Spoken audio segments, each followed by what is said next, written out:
10ನೆಯ ತರಗತಿ ಸಮಾಜ ವಿಜ್ಞಾನ ಭಾಗ 1 ಅಧ್ಯಾಯ 4 ಕರ್ನಾಟಕದಲ್ಲಿ ಬ್ರಿಟಿಷ್ ಆಳ್ವಿಕೆಗೆ ಪ್ರತಿರೋಧಗಳು ಹಾಗೂ ಮೈಸೂರಿನ ಒಡೆಯರು. ಈ ಅಧ್ಯಾಯದಲ್ಲಿ ಕೆಳಗಿನ ಅಂಶಗಳನ್ನು ತಿಳಿಯುತ್ತೇವೆ.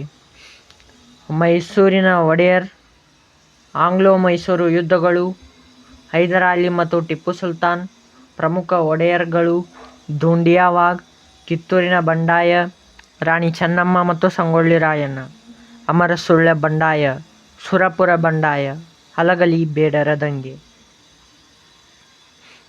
ಇಂದಿನ ಕರ್ನಾಟಕವು ಏಕೀಕರಣದ ಪೂರ್ವದಲ್ಲಿ ವಿವಿಧ ರಾಜಕೀಯ ಅಧಿಕಾರಶಾಹಿಗಳಲ್ಲಿ ಹಂಚಿ ಹೋಗಿತ್ತು. 18ನೇ ಶತಮಾನದ ಉತ್ತರಾರ್ಧದಲ್ಲಿ ಬ್ರಿಟಿಷರು ರಾಜಕೀಯ ಆಧಿಪತ್ಯವನ್ನು ಸಾಧಿಸುವ ಜೊತೆಯಲ್ಲಿ ವ್ಯಾಪಾರ ಮತ್ತು ಕೃಷಿ ಕ್ಷೇತ್ರಗಳಲ್ಲಿ ಜನರನ್ನು ತಮ್ಮ ಹಿತಾಸಕ್ತಿಗಳಿಗಾಗಿ ಶೋಷಿಸಲು ತೊಡಗಿದರು.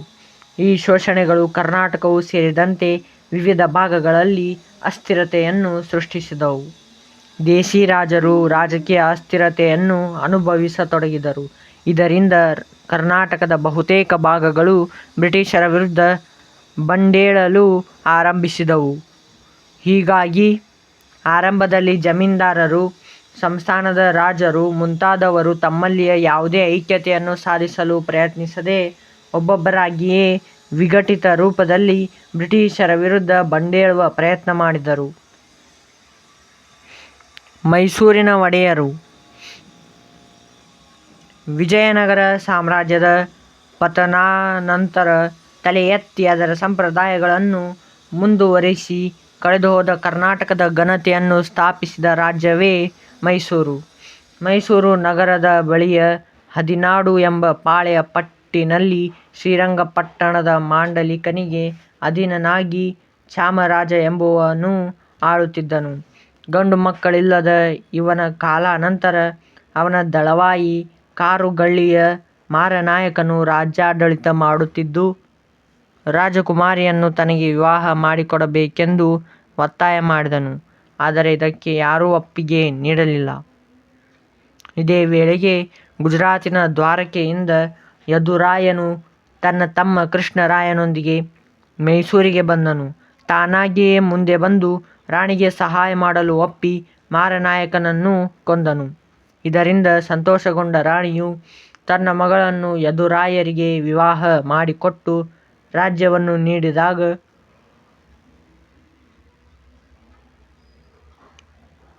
ಒಡೆಯರ ವಂಶವು ಸ್ಥಾಪನೆಯಾಯಿತು. ಇದನ್ನು ಯದುರಾಯರಿಂದ ಜಯಚಾಮರಾಜ ಒಡೆಯರ್ ವರೆಗೆ 25 ಅರಸರುಗಳು ಆಳಿದರು. ಅವರಲ್ಲಿ ಕೆಲವು ಮುಖ್ಯರಾದವರನ್ನು ತಿಳಿಯೋಣ. ರಾಜ ಒಡೆಯರು. ಸಣ್ಣ ಪಾಳೆಯ ಪಟ್ಟಾಗಿದ್ದ ಮೈಸೂರನ್ನು ಸಾಕಷ್ಟು ದೊಡ್ಡ ರಾಜ್ಯವನ್ನಾಗಿ ಮಾಡಿದ ಕೀರ್ತಿ ಇವರಿಗೆ ಸಲ್ಲುತ್ತದೆ.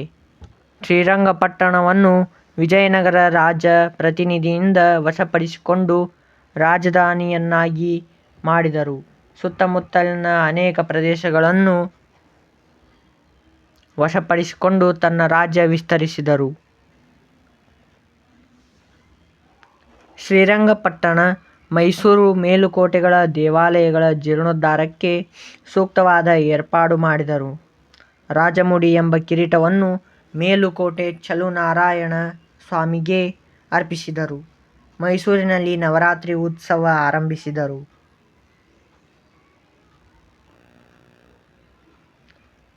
ಚಿಕ್ಕದೇವರಾಜ ಒಡೆಯರು. ಇವರು ಸಮರ್ಥ ಯೋಧರು ಹಾಗೂ ಆಡಳಿತಗಾರರೂ ಆಗಿದ್ದರು.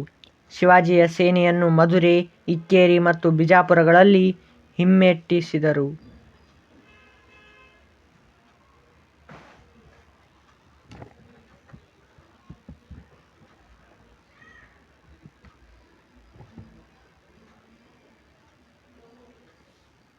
ಮಾಗಡಿ, ಮಧುಗಿರಿ, ಕೊರಟಗೆರೆ ಮತ್ತಿತರ ಪ್ರಾಂತ್ಯಗಳನ್ನು ವಶಪಡಿಸಿಕೊಂಡರು. ಬೆಂಗಳೂರನ್ನು ಮೊಘಲರ ಸೇನಾನಿಯಿಂದ ಕೊಂಡುಕೊಂಡರು. ಇವರಿಗೆ ಕರ್ನಾಟಕ ಕವಿಚಕ್ರವರ್ತಿ, ಅಪ್ರತಿಮ ವೀರ, ತೆಂಕಣ ರಾಜ, ನವಕೋಟಿ ನಾರಾಯಣ ಎಂಬ ಬಿರುದುಗಳಿದ್ದವು. ಆಡಳಿತದಲ್ಲಿ ನೆರವು ನೀಡಲು ಒಂದು ಸಚಿವ ಸಂಪುಟ, ಅಟಾರ ಕಚೇರಿಯನ್ನು ನೇಮಕ ಮಾಡಿದ್ದರು. ಅಂಚೆ ವ್ಯವಸ್ಥೆಯು ಇವರ ಕಾಲದಲ್ಲಿ ಜಾರಿಯಾಯಿತು. ಕಾವೇರಿ ನದಿಗೆ ಅಣೆಕಟ್ಟು ಕಟ್ಟಿ ಚಿಕ್ಕ ದೇವರಾಜನಾಲೆ ಮತ್ತು ದೊಡ್ಡ ದೇವರಾಜನಾಲೆ ಎಂಬ 2 ಕಾಲುವೆಗಳನ್ನು ನಿರ್ಮಿಸಿ ಅಧಿಕ ಪ್ರದೇಶಗಳಿಗೆ ನೀರಾವರಿ ಸೌಲಭ್ಯ ದೊರೆಯುವಂತೆ ಮಾಡಿದರು. ಅನೇಕ ಕವಿಗಳಿಗೆ ಮತ್ತು ಪಂಡಿತರಿಗೆ ಆಶ್ರಯ ನೀಡಿದರು. ಹೈದರಾಲಿ ಮತ್ತು ಟಿಪ್ಪು ಸುಲ್ತಾನ್. ಭಾರತದ ಚರಿತ್ರೆಯಲ್ಲೇ 18ನೇ ಶತಮಾನ ರಾಜಕೀಯ ಸಮಸ್ಯೆಗಳ ಶತಮಾನವೆಂದೇ ಚಿತ್ರಿಸಲ್ಪಟ್ಟಿದೆ. ಇದಕ್ಕೆ ಅನೇಕ ಕಾರಣಗಳಿವೆ. ಮೊಘಲ್ ಚಕ್ರವರ್ತಿ ಔರಂಗಜೇಬನ ಮರಣ 1707ರಲ್ಲಿ ಸಂಭವಿಸಿದ್ದು ಇದಕ್ಕೆ ಮುಖ್ಯ ಕಾರಣವಾಗಿದೆ. ಆತನ ಮರಣ ಮೊಘಲರ ರಾಜಕೀಯ ಸಾರ್ವಭೌಮತ್ವವನ್ನು ಕುಗ್ಗಿಸಿತು. ಇದರಿಂದ ದಕ್ಷಿಣ ಭಾರತದಲ್ಲಿ ಮೊಘಲರ ರಾಜಕೀಯ ಹತೋಟಿ ತಪ್ಪಿತು. ಕರ್ನಾಟಿಕ್ ಪ್ರದೇಶದಲ್ಲಿ ಅಧಿಕಾರಕ್ಕಾಗಿ ಕಿತ್ತಾಟಗಳು ಆರಂಭವಾದವು. ಇದಕ್ಕೂ ಮುನ್ನ 1704ರಲ್ಲಿ ಸಂಭವಿಸಿದ ಚಿಕ್ಕ ದೇವರಾಜ ಒಡೆಯರ ಮರಣ ಮೈಸೂರು ರಾಜ್ಯದ ರಾಜಕೀಯ ಬೆಳವಣಿಗೆಯ ಮೇಲೆ ದುಷ್ಪರಿಣಾಮಗಳನ್ನು ಬೀರಿತು. ಈತನ ಮರಣದಿಂದಾಗಿ ಉತ್ತರಾಧಿಕಾರತ್ವ ಸಮಸ್ಯೆ ಕಂಡು ಬಂದಿದ್ದರ ಜೊತೆಗೆ ಆಡಳಿತವೂ ಕುಸಿಯಿತು. ಈ ಬೆಳವಣಿಗೆಗಳು ಆ ಕಾಲದ ಮೈಸೂರಿನ ರಾಜಕೀಯವನ್ನು ಮಸುಕುಗೊಳಿಸಿದವು. ಈ ರೀತಿಯ ಅತಂತ್ರ ಸನ್ನಿವೇಶಗಳ ಹಿನ್ನೆಲೆಯಲ್ಲಿದ್ದ ಮೈಸೂರು ಮತ್ತು ಕರ್ನಾಟಿಕ್ ಪ್ರಾಂತ್ಯಗಳ ಭೂ ಪ್ರದೇಶದಲ್ಲಿ ಹೈದರಾಲಿ ರಾಜಕೀಯ ಪ್ರಾಮುಖ್ಯತೆಯನ್ನು ಗಳಿಸಿದನು. ಹೈದರಾಲಿಯು ಬಹುಬೇಗನೆ ಶಸ್ತ್ರಗಳ ಉಪಯೋಗ ಮತ್ತು ಪ್ರಯೋಗಗಳಲ್ಲಿ ಖ್ಯಾತಿ ಗಳಿಸಿ ಚುರುಕಿನ ಸೈನಿಕ ಕಾರ್ಯಾಚರಣೆಗಳ ಮೂಲಕ ದಳವಾಯಿಗಳ ಬಲ ಕುಂದಿಸಿ ಅರಸನಾಗಿದ್ದ 2ನೇ ಕೃಷ್ಣರಾಜ ಒಡೆಯರವರನ್ನು ಗೃಹಬಂಧನದಲ್ಲಿರಿಸಿ ಅಧಿಕಾರವನ್ನು ತನ್ನ ಕೈಗೆತ್ತಿಕೊಂಡನು. ಮರಾಠರು, ಹೈದರಾಬಾದಿನ ನಿಜಾಮ ಮತ್ತು ಆರ್ಕಾಟಿನ ನವಾಬರು ತಮ್ಮ ರಾಜಕೀಯ ಅಸ್ತಿತ್ವ ಮತ್ತು ಮೇಲ್ಮೈ ಸಾಧನೆಗಾಗಿ ಹೋರಾಟಗಳಲ್ಲಿ ನಿರತರಾಗಿದ್ದರು. ಈ ಸಂಕ್ರಮಣದ ಸಂದರ್ಭವನ್ನು ತಮ್ಮ ರಾಜಕೀಯ ಪ್ರಾಬಲ್ಯಕ್ಕಾಗಿ ಬ್ರಿಟಿಷರು ಮತ್ತು ಫ್ರೆಂಚರು ಬಳಸಿಕೊಳ್ಳತೊಡಗಿದರು.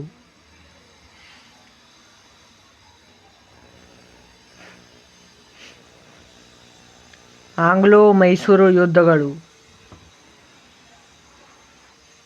ಮೊದಲನೇ ಆಂಗ್ಲೋ-ಮೈಸೂರು ಯುದ್ಧ ಕ್ರಿಸ್ತ ಶಕ 1767ರಲ್ಲಿ ಪ್ರಾರಂಭವಾದ ಇದು 1769ರಲ್ಲಿ ಅಂತ್ಯಗೊಂಡಿತು. ದಕ್ಷಿಣ ಭಾರತದಲ್ಲಿ ಹೈದರಾಲಿ ಗಳಿಸುತ್ತಿದ್ದ ರಾಜಕೀಯ ಪ್ರಾಬಲ್ಯ ಬ್ರಿಟಿಷರು, ಹೈದರಾಬಾದಿನ ನಿಜಾಮ ಮತ್ತು ಮರಾಠರಲ್ಲಿ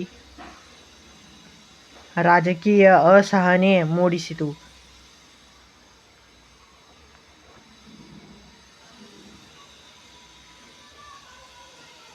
ಹೀಗಾಗಿ ಬ್ರಿಟಿಷರು ತಮ್ಮ ಸಾಮ್ರಾಜ್ಯಶಾಹಿ ಧೋರಣೆಗೆ ಮುಳ್ಳಾಗಿ ಪರಿಣಮಿಸಿದ್ದ ಹೈದರಾಲಿಯನ್ನು ರಾಜಕೀಯವಾಗಿ ಮಣಿಸಲು ಕುತಂತ್ರ ನೀತಿಗಳನ್ನು ಮಾಡಲಾರಂಭಿಸಿದರು. ಮರಾಠರ ದಾಳಿಯಿಂದ ರಾಜಕೀಯ ಮತ್ತು ಆರ್ಥಿಕ ನಷ್ಟವನ್ನು ಅನುಭವಿಸಿದ ಹೈದರಾಲಿ ಮರಾಠರು ಮತ್ತು ನಿಜಾಮನನ್ನು ತನ್ನೆಡೆಗೆ ಸೆಳೆದುಕೊಳ್ಳಲು ಯತ್ನಿಸಿದನಾದರೂ ಈ ಪ್ರಯತ್ನದಲ್ಲಿ ಸ್ವಲ್ಪ ಮಟ್ಟಿಗೆ ಜಯಶೀಲನಾದನು. ಹೈದರ್ ಅಲಿಯ ವಿರುದ್ಧ ಬ್ರಿಟಿಷರು, ಮರಾಠರು ಮತ್ತು ನಿಜಾಮನೊಂದಿಗೆ ಒಪ್ಪಂದ ಮಾಡಿಕೊಂಡರು. ಇದರನ್ವಯ ತ್ರಿಪಕ್ಷ ಒಕ್ಕೂಟ ರಚಿಸಲ್ಪಟ್ಟಿತು. ಆದರೆ ಹೈದರಾಲಿ ತನ್ನ ಚಾಣಾಕ್ಷ ರಾಜಕೀಯ ತಂತ್ರಗಳನ್ನು ಪ್ರಯೋಗಿಸುವ ಮೂಲಕ ತನ್ನ ವಿರುದ್ಧ ರಚನೆಯಾಗಿದ್ದ ಮಿತ್ರಕೂಟವನ್ನು ಒಡೆದು ಮರಾಠರು ಮತ್ತು ನಿಜಾಮನನ್ನು ಬ್ರಿಟಿಷರ ವಿರುದ್ಧ ಎತ್ತಿಕಟ್ಟುವಲ್ಲಿ ಯಶಸ್ವಿಯಾದನು. ಈ ನಡುವೆ ಆರ್ಕಾಟ್ನಲ್ಲಿ ರಾಜಕೀಯ ಸಮಸ್ಯೆಗಳು ಕಂಡುಬಂದವು.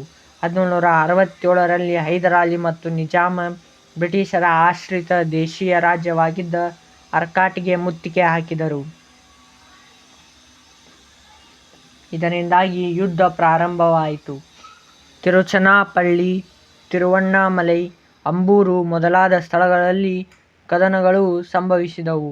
ಈ ಸಂದರ್ಭದಲ್ಲಿ ಹೈದರಾಲಿ ಮಿಂಚಿನ ಸೈನಿಕ ಕಾರ್ಯಾಚರಣೆಗಳನ್ನು ನಡೆಸಿದನು. ಬ್ರಿಟಿಷ್ ಸೈನ್ಯ ಅನೇಕ ಸ್ಥಳಗಳನ್ನು ವಶಪಡಿಸಿಕೊಂಡಿತು.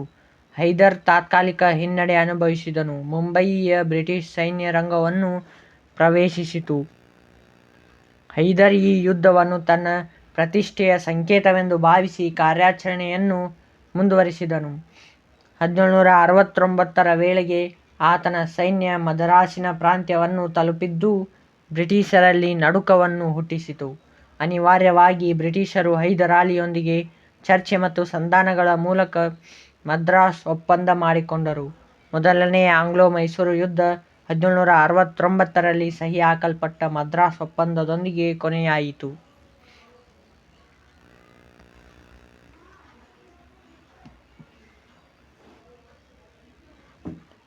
ಎರಡನೆಯ ಆಂಗ್ಲೋ-ಮೈಸೂರು ಯುದ್ಧ. ಮದರಾಸು ಒಪ್ಪಂದ ದಕ್ಷಿಣ ಭಾರತದಲ್ಲಿ ತಾತ್ಕಾಲಿಕವಾಗಿ ರಾಜಕೀಯ ಬೆಳವಣಿಗೆಯನ್ನು ತಡೆಹಿಡಿದಿತ್ತು. ಆದರೆ ಬ್ರಿಟಿಷರು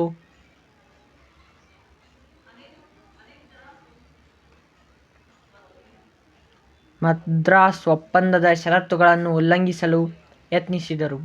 ಮರಾಠರು ಮಾಧವರಾಯನ ನೇತೃತ್ವದಲ್ಲಿ ಸೈನ್ಯವನ್ನು ಮುನ್ನಡೆಸಿ ಶ್ರೀರಂಗಪಟ್ಟಣದ ಕಡೆ ನುಗ್ಗಿದಾಗ ಹೈದರ್ ಬ್ರಿಟಿಷರ ಸಹಾಯವನ್ನು ಅಪೇಕ್ಷಿಸಿದನು. ಆದರೆ ಬ್ರಿಟಿಷರು ಇದನ್ನು ತಿರಸ್ಕರಿಸಿ ಮದರಾಸ್ ಒಪ್ಪಂದಕ್ಕೆ ವಿರುದ್ಧವಾಗಿ ನಡೆದುಕೊಂಡರು. ಮಾಹೆಯು ಫ್ರೆಂಚರ ವಸಾಹತುವಾಗಿದ್ದು ಹೈದರಾಲಿಯ ನಿಯಂತ್ರಣಕ್ಕೊಳಪಟ್ಟಿತ್ತು. ಬ್ರಿಟಿಷರು ಮಾಹೆಯನ್ನು ವಶಪಡಿಸಿಕೊಂಡಿದ್ದು ಎರಡನೆಯ ಮೈಸೂರು ಯುದ್ಧಕ್ಕೆ ಕಾರಣವಾಯಿತು. 1780ರಲ್ಲಿ ಎರಡನೇ ಮೈಸೂರು ಯುದ್ಧ ಪ್ರಾರಂಭವಾಯಿತು. ಯುದ್ಧದ ಪ್ರಾರಂಭದಲ್ಲಿ ಹೈದರ್ ಮುನ್ನಡೆ ಸಾಧಿಸಿದನು. ಕರ್ನಾಟಕ ಪ್ರಾಂತ್ಯದ ಅನೇಕ ಕೋಟೆಗಳನ್ನು ವಶಪಡಿಸಿಕೊಂಡನು. ಕಾಂಚೀಪುರಂ ವಶವಾಯಿತು. ಕೋರಮಂಡಲ ತೀರದವರೆಗೂ ತನ್ನ ಸೈನ್ಯವನ್ನು ಮುನ್ನುಗ್ಗಿಸಿದನು. ಇದು ಮದರಾಸಿನ ಬ್ರಿಟಿಷ್ ಸೈನ್ಯಾಧಿಕಾರಿಗಳಲ್ಲಿ ನಡುಕವನ್ನು ತಂದಿತು. ಹೈದರ್ ಅರ್ಕಾಟ್ಗೆ ಮುತ್ತಿಗೆ ಹಾಕಿ ಅದನ್ನು ವಶಪಡಿಸಿಕೊಂಡನು. ಸರ್ ಐರ್ ಕೋಟ್ನ ನೇತೃತ್ವದಲ್ಲಿ ಬ್ರಿಟಿಷರ ಸೈನ್ಯ ಸಜ್ಜುಗೊಂಡಿತು. ಹೈದರ್ ಈ ಅವಧಿಯಲ್ಲಿ ವೆಲ್ಲೂರು ಮತ್ತು ಆಂಡಿವಾಸ್ಗಳನ್ನು ಮುತ್ತುವುದಾಗಿ ಬೆದರಿಸಿದನು. ಹೈದರನ ಸೈನ್ಯವನ್ನು ಸರ್ ಐರ್ ಕೋಟ್ ಪಾಂಡಿಚೇರಿಯವರೆಗೂ ಹಿಂಬಾಲಿಸಿದನು. ಫ್ರೆಂಚರು ಹೈದರನಿಗೆ ಬ್ರಿಟಿಷರ ವಿರುದ್ಧ ಸಹಕರಿಸಲು ನಿರಾಕರಿಸಿದರು. ಹೈದರ್ ಇದರಿಂದಾಗಿ ಯುದ್ಧಗತಿಯನ್ನು ಬದಲಿಸಿದನು.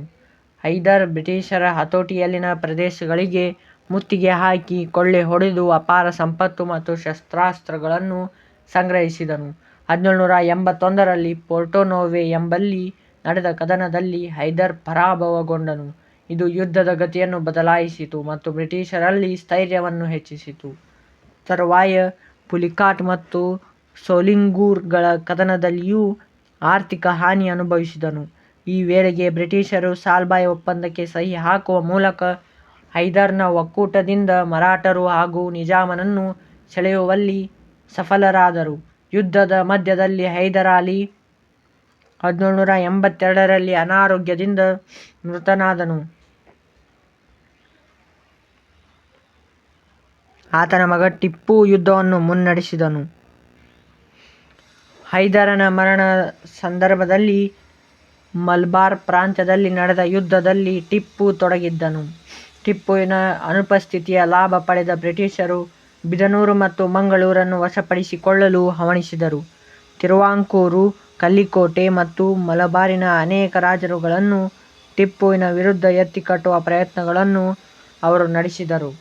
ಹೀಗಾಗಿ ಟಿಪ್ಪು ಮಂಗಳೂರು ಮತ್ತು ಕರಾವಳಿ ತೀರ ಪ್ರದೇಶದ ಮೇಲೆ ಹತೋಟಿ ಸಾಧಿಸುವುದು ಸೂಕ್ತವೆಂದು ಯೋಚಿಸಿ ಮಂಗಳೂರಿನತ್ತ ಮುನ್ನಡೆದು ಬ್ರಿಟಿಷರ ಸೈನ್ಯವನ್ನು ಸೋಲಿಸಿದನು. ಕೊನೆಗೆ 1784ರ ಮಂಗಳೂರು ಒಪ್ಪಂದದ ಮೂಲಕ ಎರಡನೆಯ ಆಂಗ್ಲೋ-ಮೈಸೂರು ಯುದ್ಧ ಕೊನೆಗೊಂಡಿತು. ಟಿಪ್ಪು ಸುಲ್ತಾನ್ ಬ್ರಿಟಿಷರನ್ನು ತನ್ನ ರಾಜ್ಯ ವಿಸ್ತರಣೆಯ ನೀತಿಗೆ ಅಡ್ಡಿಪಡಿಸುತ್ತಿರುವ ಶತ್ರುಗಳು ಎಂದು ಭಾವಿಸಿ ಅವರನ್ನು ಓಡಿಸುವ ಗಂಭೀರ ಪ್ರಯತ್ನಗಳನ್ನು ಮಾಡಿದನು. ತಮ್ಮ ಕುಟಿಲ ನೀತಿಯಿಂದ ಭಾರತೀಯ ರಾಜ್ಯಗಳನ್ನು ಕಬಳಿಸುತ್ತಿದ್ದ ಬ್ರಿಟಿಷರನ್ನು ಪರಮ ವೈರಿಗಳು ಎಂದು ತಿಳಿದ ಅವನು ಅವರನ್ನು ಭಾರತದಿಂದ ಓಡಿಸುವುದು ತನ್ನ ಆದ್ಯ ಕರ್ತವ್ಯವೆಂದು ತಿಳಿದಿದ್ದನು. ತನ್ನ 17 ವರ್ಷಗಳ ಆಳ್ವಿಕೆಯಲ್ಲಿ ನಿರಂತರವಾಗಿ ಬ್ರಿಟಿಷರೊಂದಿಗೆ ಹೋರಾಡಿದನು. ಅವನು ಬ್ರಿಟಿಷರ ಸಾಮರ್ಥ್ಯ, ತಂತ್ರ, ಕುತಂತ್ರ ಮತ್ತು ಚಾಣಾಕ್ಷ ನೀತಿಗಳನ್ನು ಸ್ಪಷ್ಟವಾಗಿ ಅರ್ಥ ಮಾಡಿಕೊಂಡಿದ್ದನು. ಬ್ರಿಟಿಷರಿಗೆ ವ್ಯಾಪಾರದಲ್ಲಿ ನಷ್ಟವಾದಲ್ಲಿ ಅದು ಅವರ ರಾಜಕೀಯ ಸ್ವಾಮ್ಯವನ್ನು ಕುಂದಿಸುತ್ತದೆ ಎಂದು ಅರಿತಿದ್ದ ಅವನು ಬ್ರಿಟಿಷರನ್ನು ವಿರೋಧಿಸುತ್ತಿದ್ದವರನ್ನು ಸಂಘಟಿಸುವ ಮತ್ತು ಅವರ ನೆರವನ್ನು ಅಪೇಕ್ಷಿಸಲು ಪ್ರಯತ್ನಿಸಿದನು. ಅವರಿಗೆ ವ್ಯಾಪಾರದಲ್ಲಿ ಲಾಭವಾಗದಂತೆ ನೋಡಿಕೊಳ್ಳುವ ಮೂಲಕ ವ್ಯಾಪಾರದ ಮೇಲೆ ಅವರು ಸಾಧಿಸಿದ್ದ ಏಕಸ್ವಾಮ್ಯವನ್ನು ಮುರಿಯುವ ಪ್ರಯತ್ನಗಳನ್ನು ನಡೆಸಿದನು.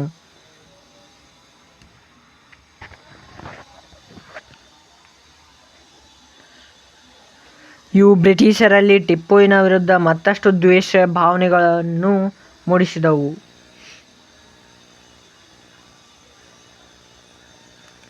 ಮೂರನೇ ಆಂಗ್ಲೋ-ಮೈಸೂರು ಯುದ್ಧ. ಈ ಯುದ್ಧಕ್ಕೆ ಕಾರಣ ಯಾವುದೆಂದರೆ ತಿರುವಾಂಕೂರು ರಾಜಕಾರಣಕ್ಕೆ ಸಂಬಂಧಿಸಿದ ಪ್ರಶ್ನೆ. ಆ ರಾಜ್ಯದ ನೆರವು ಕೊಚ್ಚಿ ಸಂಸ್ಥಾನದಲ್ಲಿ ಬ್ರಿಟಿಷರ ಬೆಂಬಲದಿಂದ ಕೋಟೆಯನ್ನು ನಿರ್ಮಿಸಿದನು ಮತ್ತು ಆತನು ಡಚ್ಚರಿಂದ ಆಯಕೋಟ ಮತ್ತು ಕಾಂಗನೂರು ಕೋಟೆಗಳನ್ನು ಪಡೆದುಕೊಂಡಿದ್ದನು. ಇದು ಮಂಗಳೂರು ಒಪ್ಪಂದದ ಷರತ್ತುಗಳ ಉಲ್ಲಂಘನೆಯಾಗಿತ್ತು. ಬ್ರಿಟಿಷರು ಜನರಲ್ ಮೆಡೋಸನ್ ನಾಯಕತ್ವದಲ್ಲಿ ಕಾರವಾರ, ಕೊಯಮತ್ತೂರು, ದಿಂಡಿಗಲ್ ಮೊದಲಾದವುಗಳನ್ನು ವಶಪಡಿಸಿಕೊಂಡರು. ಇದಕ್ಕೆ ವಿರುದ್ಧವಾಗಿ ಟಿಪ್ಪು ಬಾರಾಮಹಲ್ ಪ್ರಾಂತ್ಯವನ್ನು ಮುತ್ತಿ ಸತ್ಯಮಂಗಲವನ್ನು ವಶಪಡಿಸಿಕೊಂಡನು. ತಿರುಚನಾಪಳ್ಳಿಯನ್ನು ಮುತ್ತಿ ಅದನ್ನು ವಶಪಡಿಸಿಕೊಳ್ಳುವ ನಿಟ್ಟಿನಲ್ಲಿ ಆತನು ಸೈನಿಕ ಕಾರ್ಯಾಚರಣೆಗಳನ್ನು ನಡೆಸಿದನಾದರೂ ಅದು ಫಲ ನೀಡಲಿಲ್ಲ. ಈ ಸಮಯದಲ್ಲಿ ಲಾರ್ಡ್ ಕಾರ್ನ್ವಾಲಿಸ್ ಬ್ರಿಟಿಷ್ ಸೈನ್ಯದ ನಾಯಕತ್ವವನ್ನು ವಹಿಸಿಕೊಂಡನು. ಇದು ಯುದ್ಧದ ಗತಿಯನ್ನು ಬದಲಾಯಿಸಿತು. ಬ್ರಿಟಿಷ್ ಸೈನ್ಯ ಕಾರ್ನ್ವಾಲಿಸನ ನೇತೃತ್ವದಲ್ಲಿ ಕೋಲಾರ ಮತ್ತು ಹೊಸಕೋಟೆಗಳನ್ನು ವಶಪಡಿಸಿಕೊಂಡು ಬೆಂಗಳೂರಿನತ್ತ ಮುನ್ನುಗ್ಗಿತು. ಬೆಂಗಳೂರನ್ನು ವಶಪಡಿಸಿಕೊಂಡು ಕೋಟೆಯನ್ನು ಹಾಳುಗೆಡವಿತು. ಬೆಂಗಳೂರನ್ನು ವಶಪಡಿಸಿಕೊಂಡ ಕಾರ್ನ್ವಾಲಿಸ್ ಟಿಪ್ಪುವಿನ ನಿರ್ನಾಮಕ್ಕಾಗಿ ನಿಜಾಮ ಮತ್ತು ಮರಾಠರ ನೆರವನ್ನು ಕೋರಿದನು. ನಿಜಾಮ ಮತ್ತು ಮರಾಠರ ಸಂಘಟಿತ ಸೈನ್ಯ ಬ್ರಿಟಿಷರೊಂದಿಗೆ ಸೇರುವುದರೊಂದಿಗೆ ಯುದ್ಧ ತಿರುವನ್ನು ಪಡೆದುಕೊಂಡಿತು. ಮರಾಠರು ಸವಣೂರು, ಗಜೇಂದ್ರಗಡ, ಲಕ್ಷ್ಮೇಶ್ವರ, ಹುಬ್ಬಳ್ಳಿ ಮೊದಲಾದವುಗಳನ್ನು ವಶಪಡಿಸಿಕೊಂಡರು. 1792ರಲ್ಲಿ ಸಂಘಟಿತ ಸೈನ್ಯ ಒಂದೊಂದಾಗಿ ಕೋಟೆಗಳನ್ನು ವಶಪಡಿಸಿಕೊಂಡು ಶ್ರೀರಂಗಪಟ್ಟಣದ ಕಡೆ ಸಾಗಿತು. ರಾತ್ರಿ ವೇಳೆಯಲ್ಲಿ ಕೋಟೆಯನ್ನು ಹಾಳುಗೆಡವಲಾಯಿತು.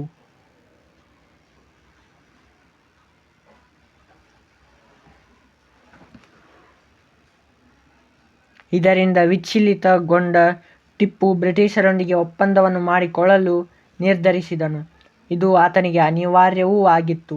1792ರಲ್ಲಿ ಅಸಮಾನ ಷರತ್ತುಗಳನ್ನು ಹೊಂದಿದ್ದ ಶ್ರೀರಂಗಪಟ್ಟಣ ಒಪ್ಪಂದಕ್ಕೆ ಟಿಪ್ಪು ಸಹಿ ಹಾಕುವ ಮೂಲಕ ಯುದ್ಧಕ್ಕೆ ತೆರೆಯಾಯಿತು. ಈ ಒಪ್ಪಂದದನ್ವಯ ಮೂರನೇ ಆಂಗ್ಲೋ-ಮೈಸೂರು ಯುದ್ಧ ಕೊನೆಗೊಂಡಿತು. ಟಿಪ್ಪುವನ್ನು ಮಣಿಸಲು ಬ್ರಿಟಿಷರು ಶ್ರೀರಂಗಪಟ್ಟಣ ಒಪ್ಪಂದದಲ್ಲಿ ಅಸಮಾನ ಷರತ್ತುಗಳು ಇರುವಂತೆ ನೋಡಿಕೊಂಡರು.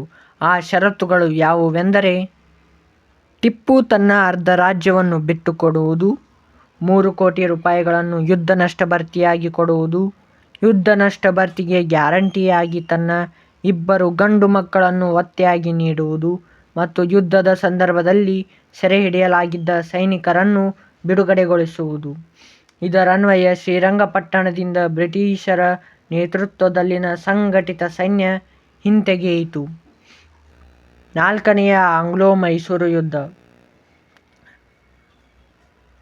ಟಿಪ್ಪು 3ನೆಯ ಆಂಗ್ಲೋ-ಮೈಸೂರು ಯುದ್ಧದಲ್ಲಿನ ಸೋಲನ್ನು ವೈಯಕ್ತಿಕವಾಗಿ ಸ್ವೀಕರಿಸಿ ಅದನ್ನು ಒಂದು ಪ್ರಮುಖ ಸವಾಲೆಂದೇ ಪರಿಗಣಿಸಿದನು.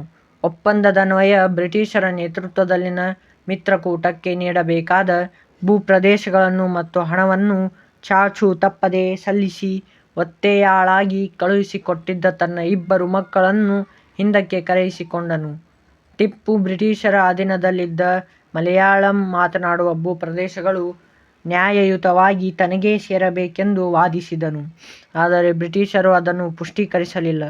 ಲಾರ್ಡ್ ವೆಲ್ಲೆಸ್ಲಿ 1798ರಲ್ಲಿ ಭಾರತದ ಗವರ್ನರ್ ಜನರಲ್ನಾಗಿ ನೇಮಕಗೊಂಡನು. ಟಿಪ್ಪುವಿನ ವಿರೋಧಿ ರಾಜಕೀಯ ಚಟುವಟಿಕೆಗಳು ಈತನ ಅವಧಿಯಲ್ಲಿ ಚುರುಕುಗೊಂಡವು. ಟಿಪ್ಪು ಭಾರತೀಯ ರಾಜರ ಒಕ್ಕೂಟವನ್ನು ತನ್ನೆಡೆಗೆ ಸೆಳೆಯಲು ಮಾಡುತ್ತಿದ್ದ ಪ್ರಯತ್ನಗಳು ಹಾಗೂ ತಮ್ಮ ಬದ್ಧ ವೈರಿಗಳಾದ ಫ್ರೆಂಚರೊಂದಿಗೆ ಟಿಪ್ಪು ಹೊಂದಿದ್ದ ಸಂಬಂಧಗಳು ವೆಲ್ಲೆಸ್ಲಿಯಲ್ಲಿ ಟಿಪ್ಪುವಿನ ವಿಚಾರದಲ್ಲಿ ಮತ್ತಷ್ಟು ದ್ವೇಷ ಭಾವನೆಗಳನ್ನು ಬೆಳೆಸಿದವು. ಟಿಪ್ಪು ಬ್ರಿಟಿಷರ ವಿರುದ್ಧವಾಗಿದ್ದ ಫ್ರೆಂಚರ ಸಹಕಾರ ಪಡೆಯಲು ಪ್ರಯತ್ನಿಸಿ ರಾಯಭಾರಿಯನ್ನು ಕಳುಹಿಸಿದ್ದನು. ಇದು ಬ್ರಿಟಿಷರಿಗೆ ಅಸಮಾಧಾನ ತಂದಿತು. ಟಿಪ್ಪು ಮತ್ತು ಫ್ರೆಂಚರ ನಡುವಿನ ಸ್ನೇಹ ಮುಂದಕ್ಕೆ ತಮ್ಮ ಆಧಿಪತ್ಯಕ್ಕೆ ಮುಳುವಾಗಬಹುದೆಂಬ ಭಾವನೆಗಳು ಬ್ರಿಟಿಷರಲ್ಲಿ ಬೆಳೆಯಿತು. ಹೊಸ ಷರತ್ತುಗಳನ್ನು ಒಳಗೊಂಡಿರುವ ಸಹಾಯಕ ಸೈನ್ಯ ಪದ್ಧತಿಯನ್ನು ಟಿಪ್ಪುವಿನ ಮೇಲೆ ಹೇರಲಾಯಿತು. ಆದರೆ ಟಿಪ್ಪು ಅಮಾನವೀಯ ಸಹಾಯಕ ಸೈನ್ಯ ಪದ್ಧತಿ ಮತ್ತು ಅಸಮಾನ ಆಂಗ್ಲೋ-ಮೈಸೂರು ಷರತ್ತುಗಳನ್ನು ಒಳಗೊಂಡಿದ್ದ ಇದನ್ನು ಒಪ್ಪಿಕೊಳ್ಳಲು ನಿರಾಕರಿಸಿದನು. ಇದರಿಂದಾಗಿ 4ನೇ ಆಂಗ್ಲೋ-ಮೈಸೂರು ಯುದ್ಧವು ಪ್ರಾರಂಭವಾಯಿತು. 1799ರಲ್ಲಿ ಯುದ್ಧ ಆರಂಭವಾಯಿತು. ಅಭೇದ್ಯವಾದ ಕೋಟೆಯನ್ನು ಬ್ರಿಟಿಷರು ಭೇದಿಸಿದರು. ಎರಡೂ ಸೈನ್ಯಗಳು ವೀರಾವೇಶದಿಂದ ಹೋರಾಡಿದವು. ಟಿಪ್ಪು ತನ್ನ ಸೈನ್ಯವನ್ನು ಹುರಿದುಂಬಿಸುತ್ತಾ ಹೋರಾಡಿ 1799ರಲ್ಲಿ ಹತನಾದನು.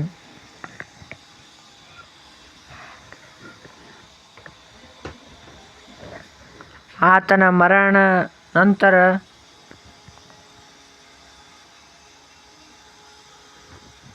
ಬ್ರಿಟಿಷರಿಗೆ ಇಡೀ ಭಾರತವೇ ತಮ್ಮ ಕೈವಶವಾದ ಸಂತೋಷವನ್ನು ತಂದಿತು. ನಂತರ ಬ್ರಿಟಿಷರು ಆತನ ಹತೋಟಿಯಲ್ಲಿದ್ದ ಭೌಗೋಳಿಕ ಪ್ರದೇಶಗಳನ್ನು ಮರಾಠರು ಮತ್ತು ನಿಜಾಮನೊಂದಿಗೆ ಹಂಚಿಕೊಂಡರು. ಒಂದು ಸಣ್ಣ ಭೌಗೋಳಿಕ ಪ್ರದೇಶವು ಮೈಸೂರು ಒಡೆಯರ ರಾಜವಂಶದ ಪ್ರತಿನಿಧಿಗೆ ವರ್ಗಾಯಿಸಲ್ಪಟ್ಟಿತು. ಈ ಪ್ರದೇಶ ತರುವಾಯ ಮೈಸೂರು ಸಂಸ್ಥಾನವೆಂದು ಹೆಸರಾಯಿತು.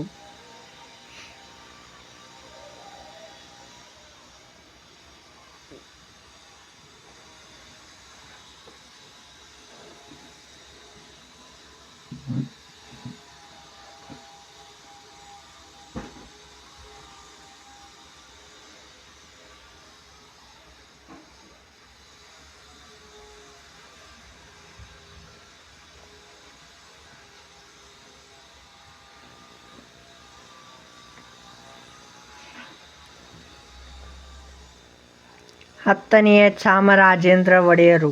ಬ್ರಿಟಿಷ್ ಸರ್ಕಾರವು ತನ್ನ ಆಶ್ವಾಸನೆಯಂತೆ 1881ರಲ್ಲಿ ಮೈಸೂರಿನ ಸಿಂಹಾಸನವನ್ನು 10ನೆಯ ಚಾಮರಾಜೇಂದ್ರ ಒಡೆಯರಿಗೆ ವಹಿಸಿತು. ಕಮಿಷನರ್ ಆಡಳಿತ ಕೊನೆಗೊಂಡು ರೆಸಿಡೆಂಟ್ ಎಂಬ ಬ್ರಿಟಿಷ್ ಪ್ರತಿನಿಧಿಯನ್ನು ನೇಮಿಸಲಾಯಿತು. ಇವರ ಜೊತೆಗೆ ದಿವಾನರಾಗಿ ಶ್ರೀರಂಗಚಾರ್ಲುರವರು ನೇಮಿಸಲ್ಪಟ್ಟರು. ಇವರು ಒಳ್ಳೆಯ ಆಡಳಿತಗಾರರೂ ಉದಾರ ಮನೋಭಾವವುಳ್ಳವರೂ ಆಗಿದ್ದರು. ಅವರು ಮೈಸೂರು ಪ್ರಜಾಪ್ರತಿನಿಧಿ ಸಭೆಯನ್ನು ಪ್ರಾರಂಭಿಸಿದರು. 1881ರಲ್ಲಿ ಕೋಲಾರದ ಚಿನ್ನದ ಗಣಿ, 1882ರಲ್ಲಿ ಬೆಂಗಳೂರು ಮೈಸೂರು ರೈಲು ಮಾರ್ಗಗಳನ್ನು ಆರಂಭಿಸಿದರು. 1883ರಲ್ಲಿ ರಂಗಚಾರ್ಲು ಕಾಲವಾದ ನಂತರ ಕೆ. ಶೇಷಾದ್ರಿ ಅಯ್ಯರ್ ದಿವಾನರಾದರು.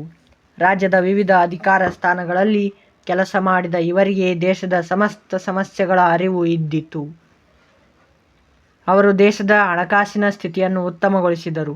ಹಲವು ಹೊಸ ರೈಲು ಮಾರ್ಗಗಳ ರಚನೆಗೆ ಕಾರ್ಯಕರ್ತರಾದರು. ದೇಶದ ಆಡಳಿತ ಸೇವೆಗಾಗಿ ಪ್ರತಿಭಾವಂತ ಯುವಕರನ್ನು ಆಯ್ಕೆ ಮಾಡಲು ಮೈಸೂರು ಸಿವಿಲ್ ಸರ್ವಿಸ್ ಪರೀಕ್ಷೆಯನ್ನು ಆರಂಭಿಸಿದರು. ನೀರಾವರಿ ವ್ಯವಸಾಯಕ್ಕೆ ಹೆಚ್ಚಿನ ಗಮನ ಕೊಟ್ಟರು. ಹೆಣ್ಣು ಮಕ್ಕಳ ವಿದ್ಯಾಭ್ಯಾಸಕ್ಕೆ ವಿಶೇಷ ಗಮನ ನೀಡಲು ಮೈಸೂರಿನಲ್ಲಿ ಮಹಾರಾಣಿ ಬಾಲಿಕಾ ಪ್ರೌಢಶಾಲೆಯನ್ನು ಸ್ಥಾಪಿಸಿದರು. ಚಾಮರಾಜೇಂದ್ರ ಒಡೆಯರ್ರವರು ಮೈಸೂರಿಗೆ ಬಂದಿದ್ದ ವಿವೇಕಾನಂದರಿಗೆ ಆಶ್ರಯ ನೀಡಿ ಅವರು ಚಿಕಾಗೋ ಸರ್ವಧರ್ಮ ಸಮ್ಮೇಳನಕ್ಕೆ ಹೋಗಲು ಸಹಾಯ ಮಾಡಿದರು.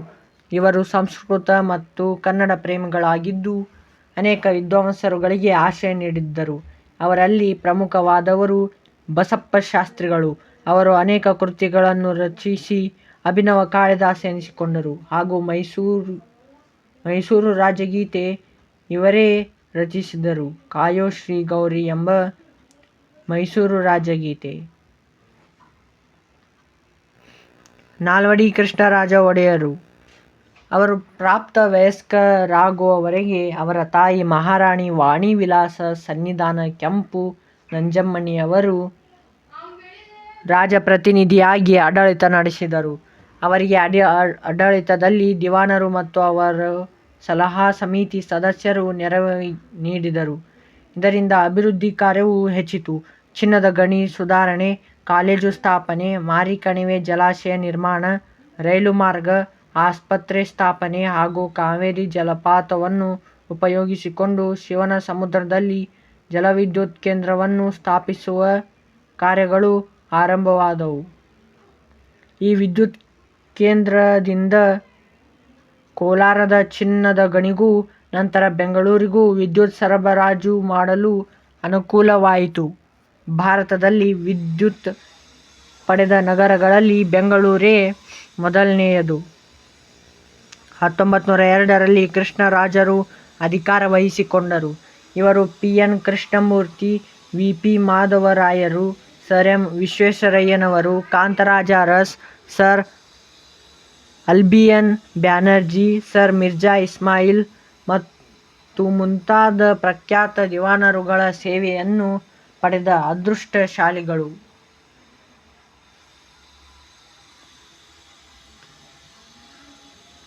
ಕೃಷ್ಣರಾಜ ಒಡೆಯರು ಪ್ರಜೆಗಳಲ್ಲಿ ವಿದ್ಯಾಭ್ಯಾಸವು ವ್ಯಾಪಕವಾಗಿ ಹರಡಬೇಕೆಂಬ ವಿಷಯದಲ್ಲಿ ತುಂಬ ಆಸಕ್ತರಾಗಿದ್ದರು. ಪ್ರಾಥಮಿಕ ಶಿಕ್ಷಣದ ಅಭಿವೃದ್ಧಿಗಾಗಿ ಎಲ್ಲ ಪ್ರಾಥಮಿಕ ಶಾಲೆಗಳಲ್ಲಿಯೂ ಶಿಕ್ಷಣ ಶುಲ್ಕವನ್ನು ರದ್ದು ಮಾಡಲಾಯಿತು. ಹೆಣ್ಣು ಮಕ್ಕಳ ವಿದ್ಯಾಭ್ಯಾಸದ ಏಳಿಗೆಗೆ ನೆರವು ಸಿಕ್ಕಿತು. ಮೈಸೂರು ವಿಶ್ವವಿದ್ಯಾನಿಲಯವು ಸ್ಥಾಪಿಸಲ್ಪಟ್ಟಿತು. ವಿದೇಶ ವಿದ್ಯಾಭ್ಯಾಸಕ್ಕೆ ಹೋಗುವವರಿಗೆ ವಿದ್ಯಾರ್ಥಿ ವೇತನ ನೀಡುವ ಪದ್ಧತಿಯನ್ನು ಜಾರಿಗೆ ತರಲಾಯಿತು. ಬೆಂಗಳೂರಿನಲ್ಲಿ ಭಾರತೀಯ ವಿಜ್ಞಾನ ಸಂಸ್ಥೆಯನ್ನು 1905ರಲ್ಲಿ ಟಾಟಾರವರ ಬೆಂಬಲದಿಂದ ಸ್ಥಾಪಿಸಲಾಯಿತು. ನೀರಾವರಿ ಸೌಲಭ್ಯಗಳನ್ನೊದಗಿಸಲು ವಿಶೇಷ ಗಮನ ಕೊಡಲಾಯಿತು. ಬೆಳಗೋಳದ ಹತ್ತಿರ ಕಾವೇರಿ ನದಿಗೆ ಅಣೆಕಟ್ಟು ಒಂದನ್ನು ಕಟ್ಟಲಾಯಿತು. ಹೊಸ ರೈಲು ಮಾರ್ಗಗಳನ್ನು ನಿರ್ಮಿಸಲಾಯಿತು. ಅನೇಕ ದೊಡ್ಡ ಮತ್ತು ಸಣ್ಣ ಪ್ರಮಾಣದ ಕೈಗಾರಿಕೆಗಳನ್ನು ಸ್ಥಾಪಿಸಲಾಯಿತು. ಅವುಗಳಲ್ಲಿ ಭದ್ರಾವತಿಯ ಕಬ್ಬಿಣ ಮತ್ತು ಉಕ್ಕಿನ ಕಾರ್ಖಾನೆ, ಸಿಮೆಂಟ್ ಕಾರ್ಖಾನೆ, ಕಾಗದ ಕಾರ್ಖಾನೆ, ಮಂಡ್ಯದ ಸಕ್ಕರೆ ಕಾರ್ಖಾನೆ, ಮೈಸೂರಿನ ಗಂಧದ ಎಣ್ಣೆ ಕಾರ್ಖಾನೆ, ಬೆಂಗಳೂರಿನ ಸಾಬೂನು ಕಾರ್ಖಾನೆ, ಬೆಳಗೋಳದ ರಾಸಾಯನಿಕ ವಸ್ತುಗಳ ಮತ್ತು ಕೃತಕ ಗೊಬ್ಬರಗಳ ಕಾರ್ಖಾನೆ ಮುಂತಾದವುಗಳು. ನ್ಯಾಯ ವಿಧಾಯಕ ಸಭೆಯನ್ನು ರಚಿಸಲಾಯಿತು. ರಾಜ್ಯಾಂಗದ ಬದಲಾವಣೆಯಲ್ಲಿ ಇದೊಂದು ದೊಡ್ಡ ಹೆಜ್ಜೆಯಾಯಿತು. ಕೃಷ್ಣರಾಜ ಒಡೆಯರು ಸರಳರು, ಸಾತ್ವಿಕ ಸ್ವಭಾವದವರು, ಸಮರ್ಥ ಆಡಳಿತಗಾರರು ಮತ್ತು ವಿದ್ಯಾಪಕ್ಷಪಾತಿಗಳೂ ಆಗಿದ್ದರು. ಅವರಿಗೆ ಲಲಿತ ಕಲೆಗಳಲ್ಲಿ ತುಂಬ ಅಭಿರುಚಿ. ಸಂಗೀತ ವಿದ್ವಾಂಸರುಗಳಿಗೆ ಪ್ರೋತ್ಸಾಹ ನೀಡಿದ್ದರು. ಪ್ರಸಿದ್ಧ ವಿದ್ವಾಂಸರುಗಳಾದ ಶ್ಯಾಮಶಾಸ್ತ್ರಿ, ಎಂ. ಹಿರಿಯಣ್ಣ, ವೀಣೇಶೇಷಣ್ಣ, ಸಾಂಬಯ್ಯ, ಬೀಡಾರಂ ಕೃಷ್ಣಪ್ಪ, ಮುತ್ತಯ್ಯ ಭಾಗವತರ್, ವಾಸುದೇವಾಚಾರ್ಯ, ಟಿ. ಚೌಡಯ್ಯ ಮುಂತಾದವರು ನಾಲ್ವಡಿ ಕೃಷ್ಣರಾಜ ಒಡೆಯರ ಪ್ರೋತ್ಸಾಹ ಪಡೆದರು.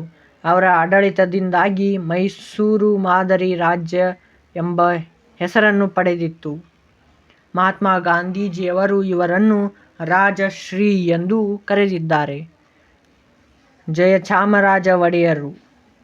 ಕೃಷ್ಣರಾಜ ಒಡೆಯರ ನಂತರ ಸಿಂಹಾಸನವನ್ನೇರಿದ ಜಯಚಾಮರಾಜ ಒಡೆಯರು ಸಾಮಾನ್ಯ ಹಾಗೂ ವಿಶೇಷ ಕಾಲೇಜುಗಳಲ್ಲಿ ಶಿಕ್ಷಣ ಪಡೆದು ವಿಶ್ವ ಪರ್ಯಟನ ಮಾಡಿ ಲೋಕಾನುಭವ ಪಡೆದವರಾಗಿದ್ದರು. ಮಿರ್ಜಾ ಇಸ್ಮಾಯಿಲ್, ನ್ಯಾಪತಿ ಮಾಧವರಾವ್ ಹಾಗೂ ಅರ್ಕಾಟ್ ರಾಮಸ್ವಾಮಿ ಮೊದಲಿಯಾರ್ರಂತಹ ದಿವಾನರುಗಳ ಸೇವೆಯೂ ದೊರಕಿತು.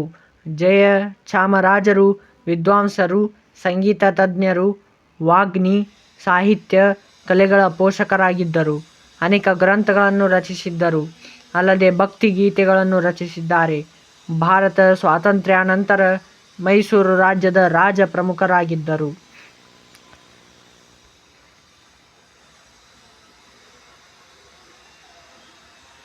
ದೋಂಡಿಯಾ ವಾಘ್.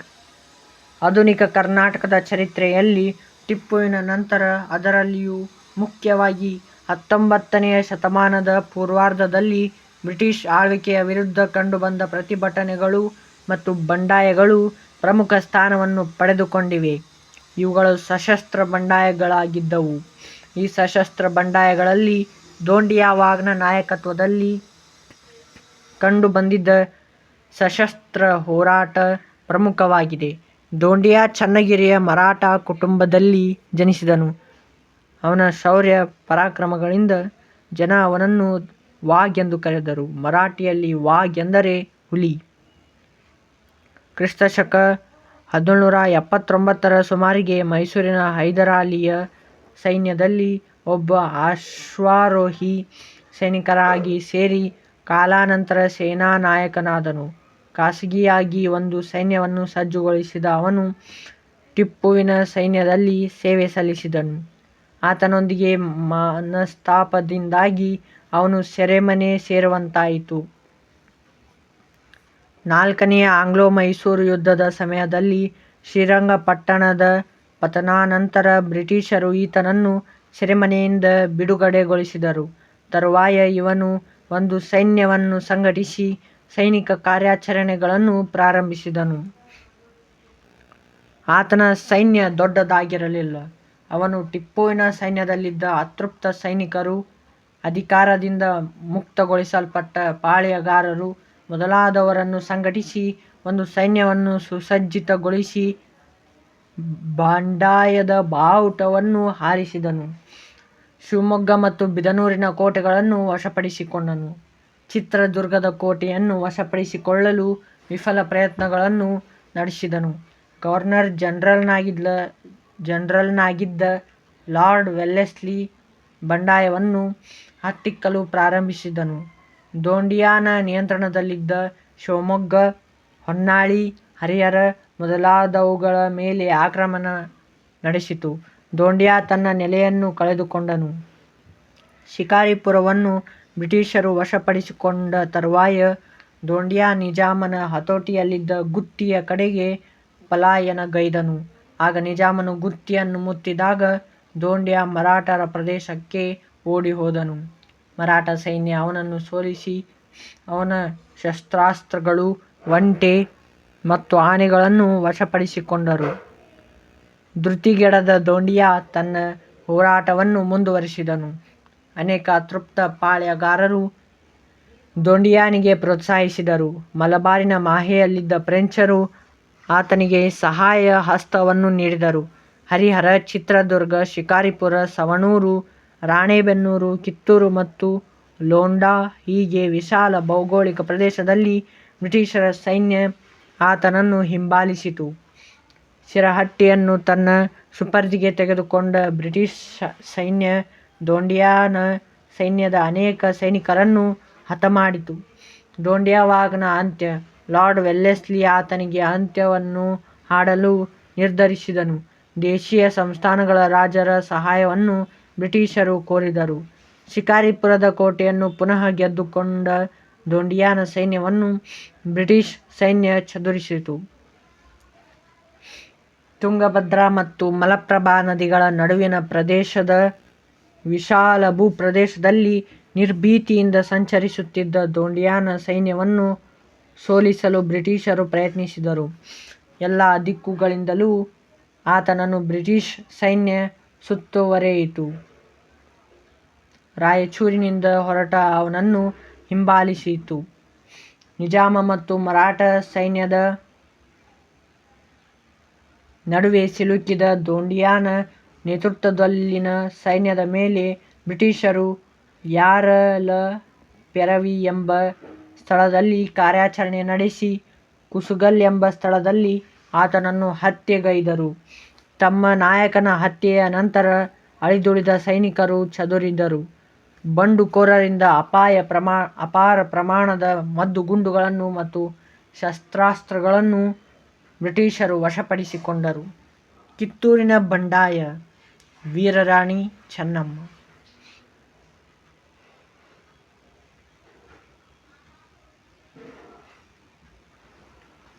ಬ್ರಿಟಿಷರು ತಮ್ಮ ಆಳ್ವಿಕೆಗೆ ವಿರುದ್ಧವಾಗಿದ್ದ ಹೈದರಾಲಿ, ಟಿಪ್ಪು ಮತ್ತು ಮರಾಠರ ಬಲಿಷ್ಠ ಪ್ರತಿರೋಧಕಗಳನ್ನು ಅಡಗಿಸಿದ ನಂತರ ತಮ್ಮ ಅಧಿಕಾರದ ಕ್ರೋಢೀಕರಣಕ್ಕಾಗಿ ಕೆಲವು ಕಾನೂನುಗಳನ್ನು ಜಾರಿಗೆ ತಂದರು. ಅವುಗಳಲ್ಲಿ ದತ್ತು ಮಕ್ಕಳಿಗೆ ಹಕ್ಕಿಲ್ಲವೆಂಬುದು ಒಂದು. ಈ ಕಾನೂನಿನ ವಿರುದ್ಧ ಸಂಘಟಿಸಲ್ಪಟ್ಟ ಸಶಸ್ತ್ರ ಬಂಡಾಯಗಳಲ್ಲಿ ಕಿತ್ತೂರಿನ ರಾಣಿ ಚೆನ್ನಮ್ಮನ ಹೋರಾಟ ಖ್ಯಾತಿಯನ್ನು ಗಳಿಸಿದೆ. ಕಿತ್ತೂರು ಬೆಳಗಾಂ ಮತ್ತು ಧಾರವಾಡ ಜಿಲ್ಲೆಗಳ ನಡುವೆ ಇರುವ ಊರು. ಕಿತ್ತೂರು ಸಂಸ್ಥಾನದ ಮಲ್ಲ ಸರ್ಜನ ಮರಣಾನಂತರ ಚೆನ್ನಮ್ಮ ಕಿತ್ತೂರಿನ ಆಡಳಿತದ ವ್ಯವಹಾರಗಳಲ್ಲಿ ಹೆಚ್ಚು ಆಸಕ್ತಿ ವಹಿಸತೊಡಗಿದಳು. ಆತನ ಮರಣಾನಂತರ ಹಿರಿಯ ಮಗ ಶಿವಲಿಂಗ ರುದ್ರ ಸರ್ಜ ಕಿತ್ತೂರಿನ ಆಡಳಿತವನ್ನು ನಿರ್ವಹಿಸಲು ಪ್ರಾರಂಭಿಸಿದನು. ಆದರೆ ಆತನ ದೈಹಿಕ ಪರಿಸ್ಥಿತಿಗಳಿಂದಾಗಿ ಚೆನ್ನಮ್ಮ ನಿಜವಾದ ಆಡಳಿತಗಾರಳಾಗಿ ಜವಾಬ್ದಾರಿಯನ್ನು ನಿರ್ವಹಿಸುವಂತಾಯಿತು. ಶಿವಲಿಂಗ ರುದ್ರ ಸರ್ಜ ಮರಾಠರ ಯುದ್ಧದಲ್ಲಿ ಬ್ರಿಟಿಷರಿಗೆ ಸಹಾಯವನ್ನು ನೀಡಿದ್ದನು. ಇದರಿಂದಾಗಿ ಬ್ರಿಟಿಷರು ಆ ಸಂಸ್ಥಾನವನ್ನು ವಂಶಪಾರಂಪರ್ಯವಾಗಿ ಆತನಿಗೆ ನೀಡಿದ್ದು ಪ್ರತಿಯಾಗಿ ವಾರ್ಷಿಕ ಕಾಣಿಕೆಯನ್ನು ಪಡೆದುಕೊಳ್ಳುವಂತಾಯಿತು. ಈ ಒಪ್ಪಂದ ಥಾಮಸ್ ಮನ್ರೋನ ಕಾಲದಲ್ಲಿ ಜಾರಿಗೊಳಿಸಲ್ಪಟ್ಟಿತು. ಶಿವಲಿಂಗ ರುದ್ರ ಸರ್ಜನ ಮರಣಾನಂತರ ಶಿವಲಿಂಗಪ್ಪ ಎಂಬ ಹುಡುಗನನ್ನು ದತ್ತು ಪಡೆದು ಚೆನ್ನಮ್ಮ ಆಡಳಿತವನ್ನು ನಿರ್ವಹಿಸಲು ಪ್ರಾರಂಭಿಸಿದಳು.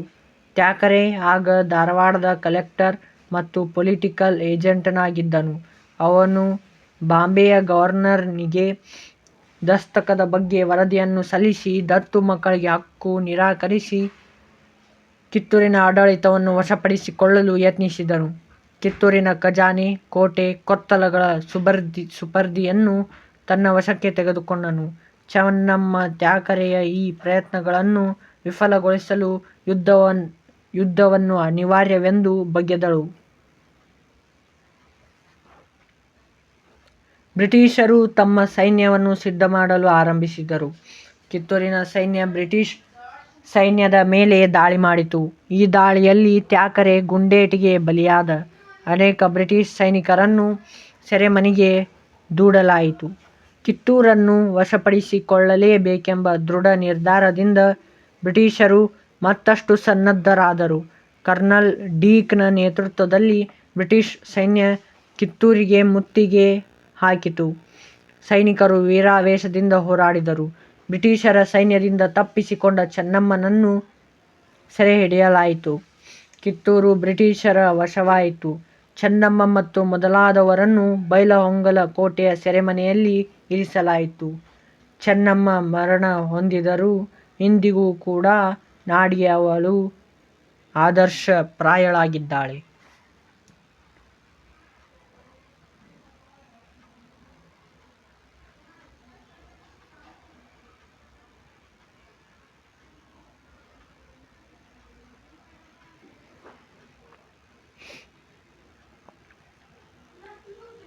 ಸಂಗೊಳ್ಳಿ ರಾಯಣ್ಣ. ಕಿತ್ತೂರಿನ ಚೆನ್ನಮ್ಮನೊಂದಿಗೆ ಸಂಗೊಳ್ಳಿಯ ರಾಯಣ್ಣನ ಹೆಸರು ಅಜರಾಮರ ಮತ್ತು ಆದರ್ಶಪ್ರಾಯವೆನಿಸಿದೆ. ರಾಯಣ್ಣ ವೀರಯೋಧ. ಕಿತ್ತೂರಿನ ಸ್ವಾತಂತ್ರ್ಯಕ್ಕಾಗಿ ಹೋರಾಡುವುದು ತನ್ನ ಆದ್ಯ ಕರ್ತವ್ಯವೆಂದು ಭಾವಿಸಿದ್ದನು. ಈತನ ಮನೆತನದವರು ಪರಂಪರೆಯಿಂದಲೂ ಸೈನಿಕರಾಗಿ ಸೇವೆಯನ್ನು ಸಲ್ಲಿಸಿದ್ದರು. ರಾಯಣ್ಣ ಕಿತ್ತೂರಿನ ಯುದ್ಧದಲ್ಲಿ ಚೆನ್ನಮ್ಮಳ ಜೊತೆಯಲ್ಲಿ ಬ್ರಿಟಿಷರ ವಿರುದ್ಧ ಹೋರಾಡಿದ್ದನು. ಯುದ್ಧದಲ್ಲಿ ಸೆರೆಯಾಳಾಗಿ ಬಂಧಿಸಲ್ಪಟ್ಟು ತರುವಾಯ ಬಿಡುಗಡೆಯಾದನು. ಈತನ ಬಗ್ಗೆ ಮೌಖಿಕ ಆಕರಗಳು ಲಭ್ಯವಿದೆ. ಆತನು ಸೈನಿಕರನ್ನು ಸಂಘಟಿಸುತ್ತಾ ಸ್ವಾತಂತ್ರ್ಯದ ಬಗ್ಗೆ ಅಭಿಮಾನವನ್ನು ಬೆಳೆಸಿಕೊಂಡನು. ಭೌಗೋಳಿಕವಾಗಿ ಆಯಕಟ್ಟಿನ ಸ್ಥಳಗಳಲ್ಲಿ ಗುಪ್ತ ಸಭೆಗಳನ್ನು ನಡೆಸುವ ಮೂಲಕ ತನ್ನ ಮುಂದಿನ ಯೋಜನೆಗಳನ್ನು ರೂಪಿಸಿಕೊಂಡನು. ತಕ್ಷಣದ ಅವನ ಉದ್ದೇಶಗಳು ಯಾವುವೆಂದರೆ ಬ್ರಿಟಿಷರ ಆಡಳಿತ ಯಂತ್ರದ ಪ್ರಮುಖ ಅಂಗವಾಗಿದ್ದ ತಾಲೂಕು ಕಚೇರಿಗಳು ಮತ್ತು ಖಜಾನೆಗಳನ್ನು ಲೂಟಿ ಮಾಡುವುದು. ಮೊದಲು ನಂದಗಡ ಮತ್ತು ಖಾನಾಪುರ, ತರುವಾಯ ಸಂಪಗಾವಿ ಆತನ ಕಾರ್ಯಾಚರಣೆಯ ಸ್ಥಳಗಳಾದವು.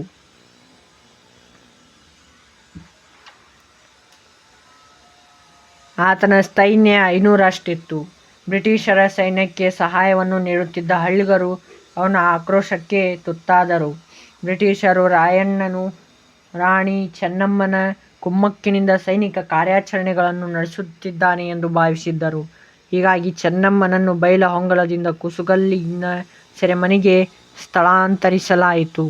ರಾಯಣ್ಣನು ಸೆರೆ ಹಿಡಿಯಲು ಬ್ರಿಟಿಷರು ಒಂದು ಸಂಚನ್ನು ರೂಪಿಸಿದರು. ಕಿತ್ತೂರಿನ ಚೆನ್ನಮ್ಮಳನ್ನು ವಿರೋಧಿಸುತ್ತಿದ್ದ ದೇಸಾಯಿಗಳನ್ನು ಪ್ರಚೋದಿಸಿದರು. ಅಮಲ್ದಾರನಾಗಿದ್ದ ಕೃಷ್ಣರಾಯ ಎಂಬುವವನು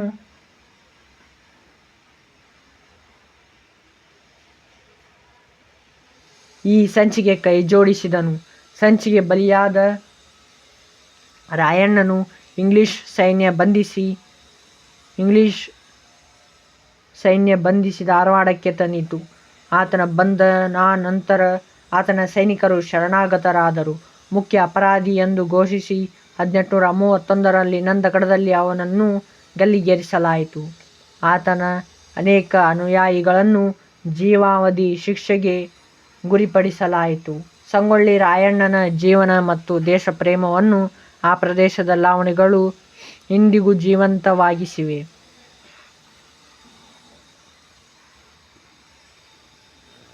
ಅಮರಸುಳ್ಳೆ ಬಂಡಾಯ. ಇದು ಮೂಲತಃ ರೈತ ಬಂಡಾಯ. ಇದರ ಹಿನ್ನೆಲೆಯನ್ನು 1835ರಿಂದ 37ರ ಅವಧಿಯಲ್ಲಿ ಕರಾವಳಿ ಮತ್ತು ಕೊಡಗು ಪ್ರಾಂತ್ಯದಲ್ಲಿ ಕಂಡುಬಂದಿದ್ದ ಹೋರಾಟಗಳಲ್ಲಿ ಗುರುತಿಸಬಹುದಾಗಿದೆ. ಕೊಡಗಿನಲ್ಲಿ ಆಳ್ವಿಕೆಯನ್ನು ನಡೆಸುತ್ತಿದ್ದ ಹಾಲೇರಿ ರಾಜವಂಶದ ಚಿಕ್ಕ ವೀರರಾಜೇಂದ್ರನನ್ನು ಬ್ರಿಟಿಷರು 1834ರಲ್ಲಿ ಪದಚ್ಯುತಗೊಳಿಸಿದರು. ಅವನನ್ನು ಬೆಂಗಳೂರಿನ ಮೂಲಕ ವೆಲ್ಲೂರಿಗೆ ತರುವಾಯ ಕಾಶಿಗೆ ಸಾಗಿಸಿದರು. ಆತನ ಪದಚ್ಯುತಿ ಕೊಡಗಿನಲ್ಲಿ ರಾಜಕೀಯ ಅಸಮಾಧಾನವನ್ನು ಸೃಷ್ಟಿಸಿತು.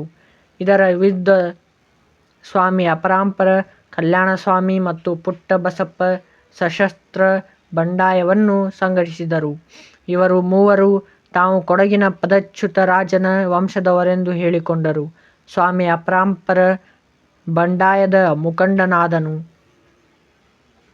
1835ರಲ್ಲಿ ಆತನನ್ನು ಬ್ರಿಟಿಷರು ಸೆರೆಹಿಡಿದು ಬೆಂಗಳೂರಿಗೆ ರವಾನಿಸಿದರು. ಕಲ್ಯಾಣಸ್ವಾಮಿ 1837ರಲ್ಲಿ ಬಂಧಿಸಲ್ಪಟ್ಟನು. ಆತನನ್ನು ಮೈಸೂರಿನ ಸೆರೆಮನೆಯಲ್ಲಿ ಇಡಲಾಯಿತು. ಪುಟ್ಟಬಸಪ್ಪ.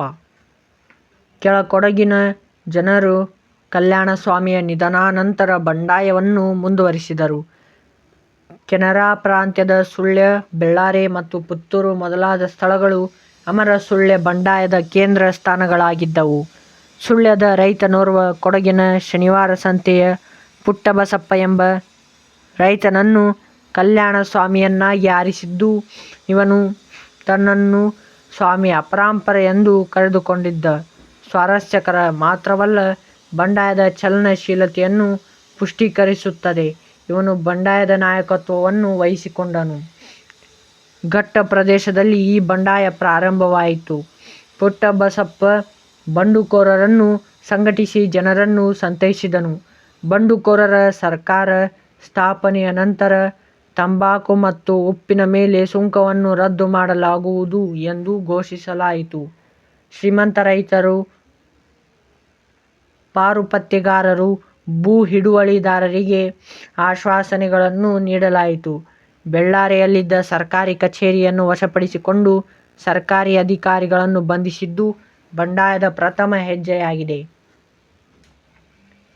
ಸುಳ್ಯ ಮತ್ತು ಆಸುಪಾಸಿನಲ್ಲಿ ಸಾಮಾನ್ಯ ಜನರಿಗೆ ಕಿರುಕುಳ ನೀಡುತ್ತಿದ್ದ ಅಮಲ್ದಾರನೋರ್ವನ ಹತ್ಯೆ ಪುಟ್ಟಬಸಪ್ಪನ ಜನಪ್ರಿಯತೆಯನ್ನು ಹೆಚ್ಚಿಸಿತು.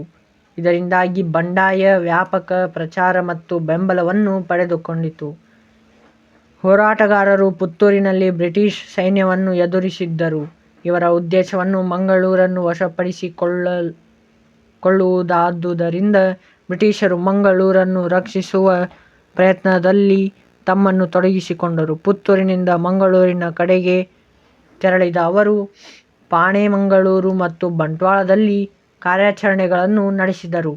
ಬಂಟ್ವಾಳದ ಜೈಲು ಮತ್ತು ಖಜಾನೆಗಳನ್ನು ಲೂಟಿಗೈಯಲ್ಪಟ್ಟವು.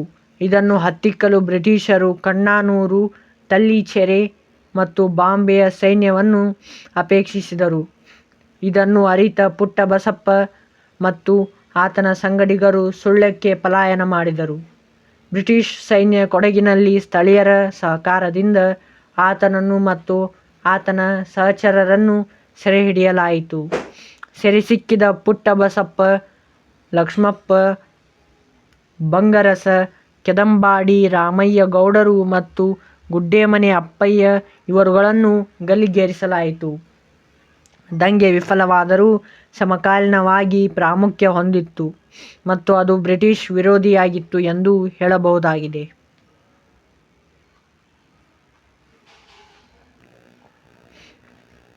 ಸುರಪುರ ಮತ್ತು ಕೊಪ್ಪಳ ಬಂಡಾಯ.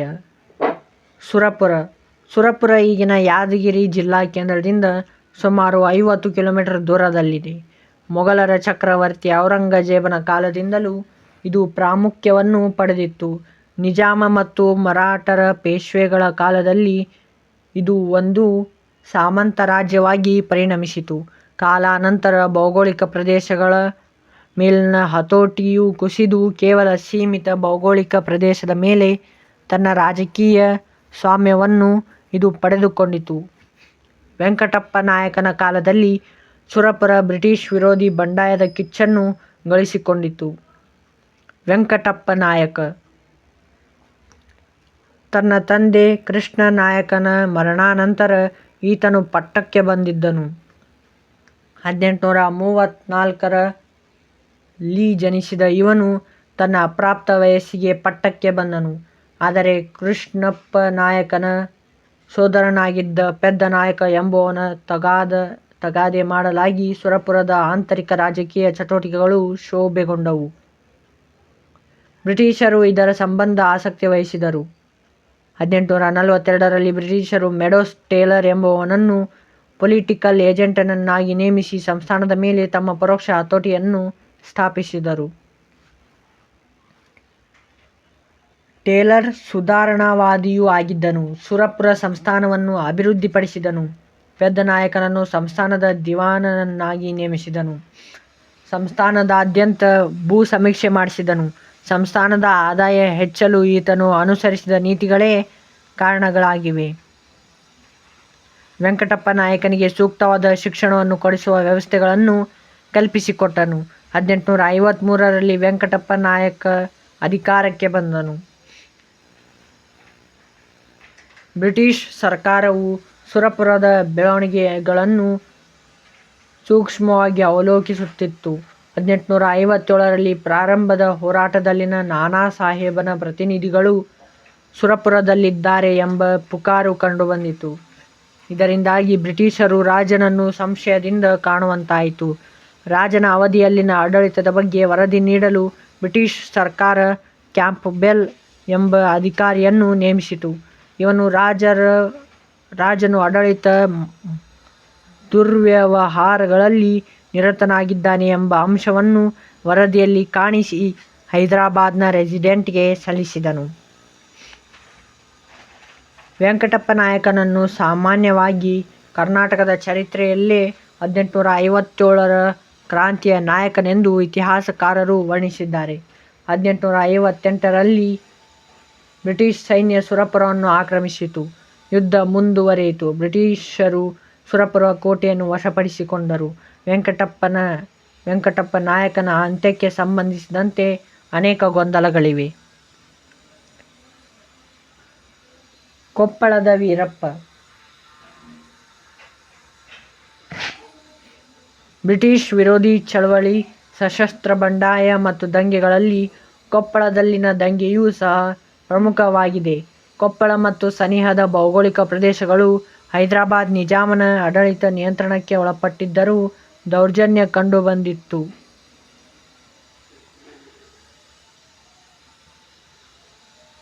ಹೀಗಾಗಿ ಕೊಪ್ಪಳದ ಕೆಲವು ಜಮೀನ್ದಾರರು ಅನಿವಾರ್ಯವಾಗಿ ಬಂಡೆದ್ದರು. ಹೀಗೆ ತಿರುಗಿ ಬಿದ್ದವರಲ್ಲಿ ವೀರಪ್ಪನೂ ಪ್ರಮುಖವಾದವನು. ವೀರಪ್ಪ ಜಮೀನ್ದಾರನಾಗಿದ್ದು ಬಂಡೆದ್ದು ಕೊಪ್ಪಳ ಮತ್ತು ಸನಿಹದ ಕೋಟೆಗಳನ್ನು ತನ್ನ ಸುಪರ್ದಿಗೆ ವಹಿಸಿಕೊಂಡನು. ವೀರಪ್ಪನ ಈ ಉದ್ದೇಶದ ಮರ್ಮ ಅರಿತ ಅನೇಕ ರೈತರು ಮತ್ತು ಜಮೀನ್ದಾರರು ಆತನೊಂದಿಗೆ ಕೈಜೋಡಿಸಿದರು. ನಿಜಾಮರೊಂದಿಗೆ ಸಂಪರ್ಕವನ್ನು ಸಾಧಿಸಿದ ಬ್ರಿಟಿಷರು ವೀರಪ್ಪನ ನೇತೃತ್ವದಲ್ಲಿನ ಬಂಡಾಯವನ್ನು ಸೆರೆಹಿಡಿಯಲು ಸೈನ್ಯವನ್ನು ನಿಯೋಜಿಸಿದರು. ಕಡಿಮೆ ಸೈನಿಕರ ಬೆಂಬಲವನ್ನು ಹೊಂದಿದ್ದ ವೀರಪ್ಪ ಸತತವಾಗಿ ಹೋರಾಟವನ್ನು ನಡೆಸಿ ಮರಣ ಹೊಂದಿದನು. ತರುವಾಯ ಬ್ರಿಟಿಷರು ಕೊಪ್ಪಳದ ಕೋಟೆಯನ್ನು ವಶಪಡಿಸಿಕೊಂಡರು. ಈ ದಂಗೆಯ ಪ್ರಭಾವ ಅಲ್ಪಾವಧಿ ಎದ್ದಾಗಿದ್ದರೂ ಅದಕ್ಕೆ ನಾಯಕತ್ವವನ್ನು ನೀಡಿದ ವೀರಪ್ಪ ಒಬ್ಬ ಸಮರ್ಥ ಸಶಸ್ತ್ರ ಹೋರಾಟಗಾರನೇ ಆಗಿದ್ದಾನೆ.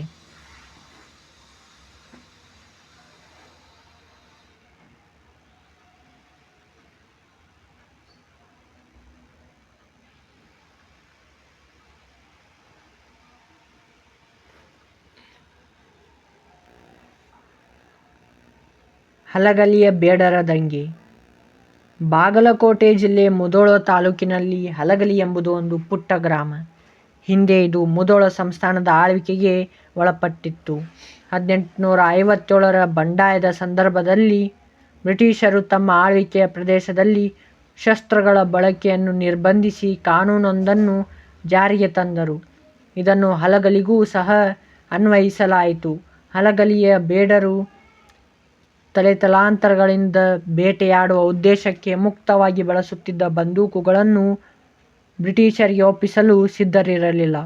ಬೇಡರು ತಮ್ಮ ಪರಂಪರಾನುಗತವಾದ ಹಕ್ಕನ್ನು ಉಳಿಸಿಕೊಳ್ಳುವ ಉದ್ದೇಶದಿಂದ ಬ್ರಿಟಿಷರ ವಿರುದ್ಧ ಸಿಡಿದೆದ್ದರು. ಈ ಹೋರಾಟದಲ್ಲಿ ಹಲಗಲಿಯ ಸುತ್ತಮುತ್ತಲಿನ ಪ್ರದೇಶಗಳಾದ ಮಂಟೂರು, ಬೋರಾನಿ, ಆಲಗುಂಡಿಯ ಬೇಡರು ಹಲಗಲಿಯ ಬೇಡರೊಂದಿಗೆ ಸೇರಿಕೊಂಡರು. ಇವರ ಬಂಡಾಯವನ್ನು ಹತ್ತಿಕ್ಕಲು ನವೆಂಬರ್ನಲ್ಲಿ ಇಂಗ್ಲಿಷರ ಸೇನೆ ಹಲಗಲಿ ಗ್ರಾಮವನ್ನು ತಲುಪಿತು. ಬಂಡಾಯವೆದ್ದ ಬೇಡರನ್ನು ನಿಷ್ಕಾರಣವಾಗಿ ಅತ್ಯಂತ ದಮನಕಾರಿಯಾಗಿ ಇಂಗ್ಲಿಷರು ಹತ್ತಿಕ್ಕಿದರು. ಬಂಡಾಯಗಾರರನ್ನು ಗಲ್ಲಿಗೇರಿಸುವುದರ ಮೂಲಕ ಈ ಬಂಡಾಯವು ಕೊನೆಗೊಂಡಿತು.